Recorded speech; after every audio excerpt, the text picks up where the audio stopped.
Hello दोस्तों, स्वागत है आप सभी का हमारे YouTube channel free study classes में। तो स्टूडेंट, आज की इस वीडियो में हम कक्षा 9 विषय गणित प्रश्न बैंक 2022 अध्याय 1 संख्या पद्धति का प्रश्न क्रमांक 3 सॉल्व करें, जो कि आपको पेज नंबर 9 में दिया गया है। इसके पहले वाले वीडियो में हमने आपको पेज नंबर 8 और पेज नंबर 9 अर्थात प्रश्न क्रमांक 1 और प्रश्न क्रमांक 2 हल सहित सॉल्यूशन उपलब्ध करा दिया है। यदि आपने इसके पहले वाले वीडियो को नहीं देखा है तो आप हमारे चैनल की प्लेलिस्ट या डिस्क्रिप्शन में दी गई लिंक पर जाकर आप देख सकते हैं। और इससे पहले यदि आपने हमारे चैनल को सब्सक्राइब नहीं किया है तो प्लीज़ सब्सक्राइब कीजिए, साथ में नोटिफिकेशन बेल को भी दबाइए ताकि कोई भी वीडियो की नोटिफिकेशन आप तक सबसे पहले पहुंचे। तो इस प्रश्न बैंक में से आपको जो आपका वार्षिक परीक्षा का पेपर बनेगा, पूरा का पूरा आपका पेपर इसी प्रश्न बैंक में से आएगा, इसलिए सभी प्रश्नों को आपको अभी से अच्छे से तैयार करते जाना है। तो यहाँ पर अध्याय 1 में से आपको कुल 6 अंक के क्वेश्चंस पूछे जाएंगे, जिसमें से आपके 1 अंक के 2 प्रश्न अर्थात वस्तुनिष्ठ प्रश्न और 2 अंक के आपके 2 क्वेश्चन पूछे जाएंगे। अर्थात इस अध्याय में से आपको कुल 6 अंक में क्वेश्चन पूछे जाएंगे। तो यहाँ पर प्रश्न क्रमांक 3 है, निम्नलिखित भिन्नों को दशमलव रूप में लिखिए और बताइए कि प्रत्येक का दशमलव प्रसार किस प्रकार है। यहाँ पर आपको क्वेश्चन दिए गए हैं, तो आइए यहाँ पर हम इस क्वेश्चन को सॉल्व करते हैं। तो यहाँ पर सबसे पहले हम पहले क्वेश्चन को सॉल्व करेंगे 10/3 को। तो यहाँ पर क्वेश्चन में पूछा गया है कि निम्नलिखित भिन्नों को दशमलव रूप में लिखिए। तो दशमलव रूप में हम कैसे लिखते हैं, नीचे की संख्या का भाग हम ऊपर करेंगे, अर्थात हर का भाग हम अंश में करेंगे, नीचे की संख्या का भाग हम ऊपर करेंगे। 3 का भाग यहाँ पर हम 10 में करेंगे। इसी प्रकार से यहाँ पर हम 8 का भाग 7 में करेंगे और 7 का भाग हम 1 में करेंगे।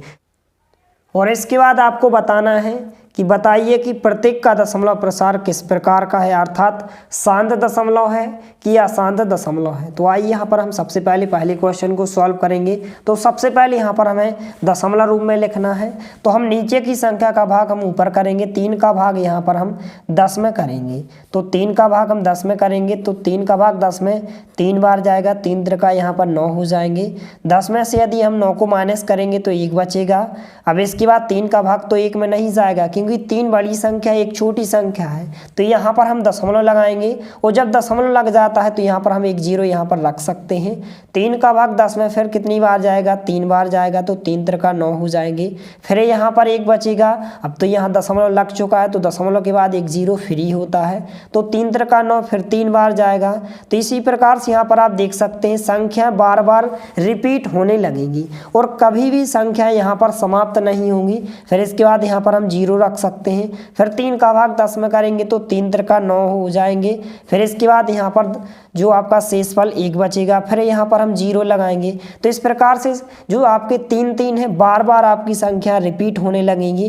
तो इस प्रकार का जो दशमलव प्रसार होता है वह आपका अशांत दशमलव होता है, अर्थात संख्या जो है बार बार रिपीट होने लगती हैं, वही संख्याएं आपकी बार बार आने लगती हैं। तो यहाँ पर क्वेश्चन में पूछा गया है कि दशमलव रूप में लिखिए, तो दशमलव रूप इसका ए हो जाएगा और बताना है कि प्रत्येक का दशमलव प्रसार किस प्रकार का है। तो इसका दशमलव प्रसार किस प्रकार का होगा, अशांत दशमलव होगा, अर्थात इसी को हम कह सकते हैं अनावसानी दशमलव। तो यहाँ पर हम लिखेंगे, इसलिए जो इसका दशमलव रूप होगा 10/3 का दशमलव रूप बराबर यहाँ पर कितना होगा, 3.33। इस प्रकार से हम डैश भी लगा सकते हैं, या फिर हम इसको इस प्रकार से भी लिख सकते हैं कि 3.3 और 3 के ऊपर हम आवृत्ति लगा दें। इस आवृत्ति का अर्थ क्या होता है कि 3 यहाँ पर बार बार संख्या रिपीट होगी।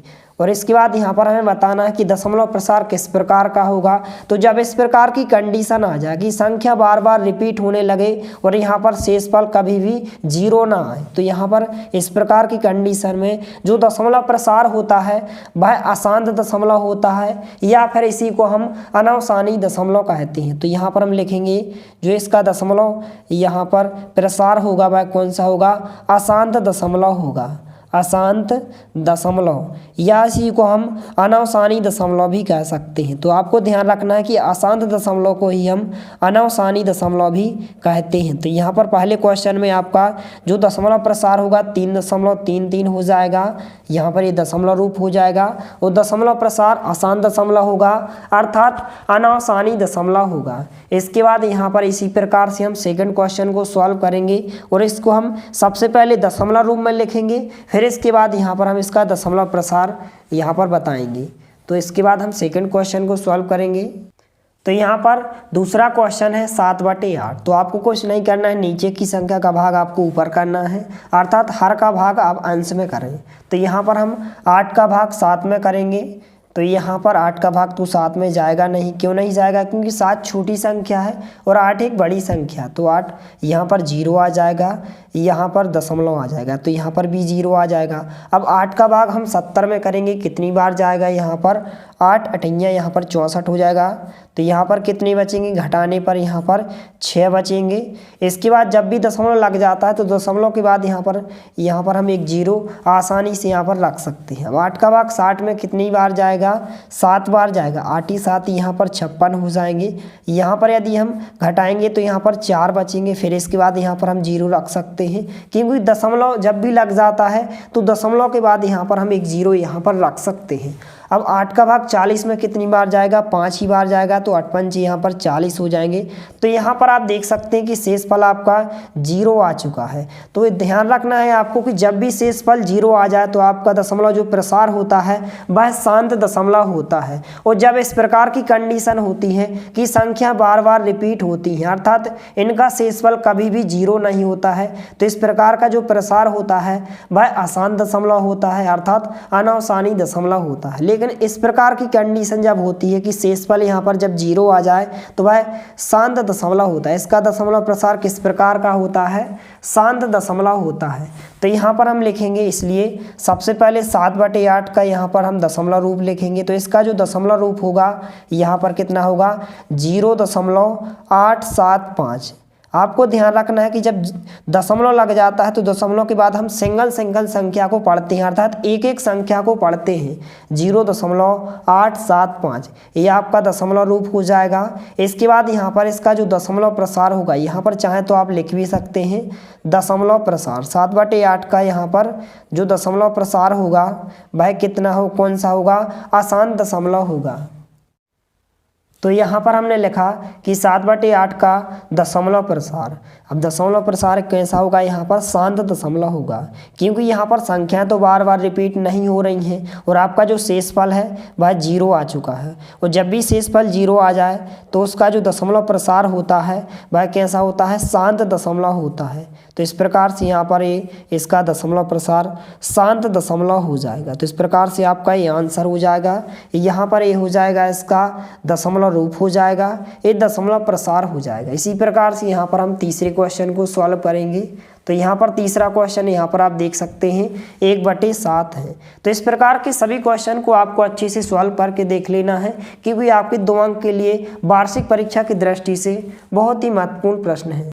इसके बाद यहाँ पर तीसरा क्वेश्चन है 1/7। तो यहाँ पर हम सबसे पहले इसका दशमलव रूप ज्ञात करेंगे। तो दशमलव रूप हम कैसे ज्ञात करते हैं? नीचे की संख्या का भाग हम ऊपर करेंगे, अर्थात हर का भाग हम अंश में करेंगे। तो यहाँ पर हम लिखेंगे, इसलिए 7 का भाग हम 1 में करेंगे। तो 7 का भाग तो 1 में नहीं जाएगा, क्यों नहीं जाएगा? क्योंकि 1 छोटी संख्या है, 7 एक बड़ी संख्या है। तो यहाँ पर हम 0 लिखेंगे और दशमलव लगाएंगे। जब भी आपका भाग ना जाए, अर्थात इस प्रकार से यहाँ पर छोटी संख्या हो और यहाँ पर बड़ी संख्या हो, तो इस प्रकार से आपको सबसे पहले 0 लगाना है, फिर उसके बाद दशमलव को लगा लेना है। और जब भी दशमलव लग जाता है तो यहाँ पर एक 0 फ्री होता है, एक 0 यहाँ पर हम लिख सकते हैं। अब 7 का भाग तो 10 में आसानी से जाएगा, तो 7 एकम यहाँ पर 7 हो जाएंगे। 10 में से यदि हम 7 को माइनस कर दें तो यहाँ पर कितने बचेंगे? 3 बचेंगे। फिर इसके बाद यहाँ पर हम एक 0 लगा सकते हैं। अब 7 का भाग 30 में कितनी बार जाएगा? 4 ही बार जाएगा। सच्चों के यहाँ पर 28 हो जाएंगे। यहाँ पर बचेंगे 2। फिर इसके बाद यहाँ पर हम 0 लिख सकते हैं। अब 7 का भाग 20 में कितनी बार जाएगा? 2 ही बार जाएगा। 7 दूनी यहाँ पर 14 हो जाएंगे, क्योंकि 7 3 21 ज़्यादा हो जाएंगे। अब 20 में से 14 को यदि हम माइनस करें तो यहाँ पर 6 बचेंगे। फिर इसके बाद यहाँ पर हम 0 लगा सकते हैं। फिर इसके बाद यहाँ पर 7 का भाग 40 में लगभग 8 बार जाएगा, 7 या 8 56 हो जाएंगे। और यहाँ पर 9 बार में तो 63 हो जाएंगे, अर्थात 60 से तो ज़्यादा हो जाएंगे, इसलिए 7 का भाग 8 ही बार जाएगा। इसके बाद यदि हम घटाएंगे तो यहाँ पर 4 बचेंगे। फिर इसके बाद यहाँ पर हम 0 लगा सकते हैं। इसके बाद यहाँ पर 7 का भाग 40 में कितनी बार जाएगा, यहाँ पर 7 3 21 हो जाएंगे, 7 के 28 हो जाएंगे, 7 पौने 35 और 7 42 में ज़्यादा हो जाएंगे तो 7 पौने यहाँ पर 35 हो जाएंगे। फिर इसके बाद यहाँ पर यदि हम 40 में से 35 को घटाएंगे तो यहाँ पर 5 बचेंगे। फिर इसके बाद यहाँ पर हम 0 लिख सकते हैं। अब 7 का भाग 50 में कितनी बार जाएगा, 7 ही बार जाएगा, 7 सतैया यहाँ पर कितने हो जाएंगे, 49 हो जाएंगे। फिर इसके बाद 50 में से यदि हम 49 को माइनस कर दें तो 1 बचेगा। फिर इसके बाद यहाँ पर हम 0 लगा सकते हैं। तो यहाँ पर आप देख सकते हैं वही की वही संख्या यहाँ पर वापस रिपीट होने लगेंगी। फिर 7 का भाग यहाँ पर 10 में 1 बार जाएगा, 7 एकम 7।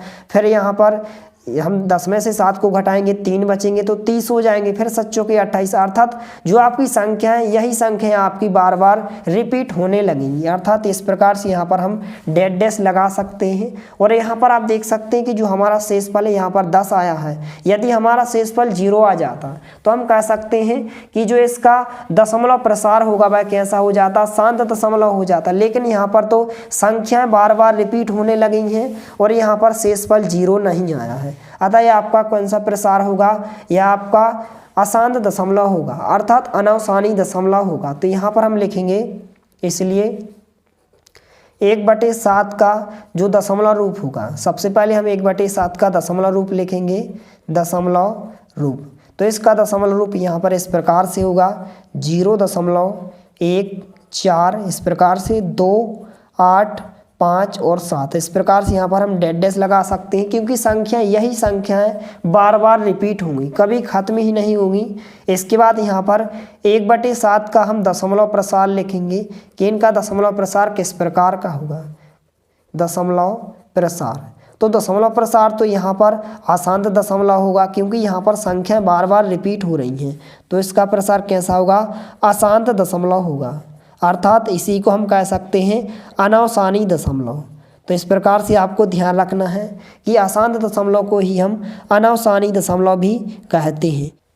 तो इस प्रकार से यहाँ पर 1/7 का दशमलव प्रसार अशांत दशमलव अर्थात अनवसानी दशमलव होगा। तो इस प्रकार से इन तीनों क्वेश्चंस को आपको अभी से अच्छे से सॉल्व करके देख लेना है, क्योंकि आपकी वार्षिक परीक्षा की दृष्टि से बहुत ही महत्वपूर्ण प्रश्न है। इसलिए सभी प्रश्नों को आपको अभी से अच्छे से तैयार कर लेना है। यदि वीडियो पसंद आए तो प्लीज़ लाइक कीजिए, दोस्तों के साथ शेयर कीजिए, और यदि आपने हमारे चैनल को सब्सक्राइब नहीं किया है तो प्लीज़ सब्सक्राइब कीजिए। धन्यवाद, मिलते हैं अगले वीडियो में, तब तक के लिए जय हिंद, वंदे मातरम।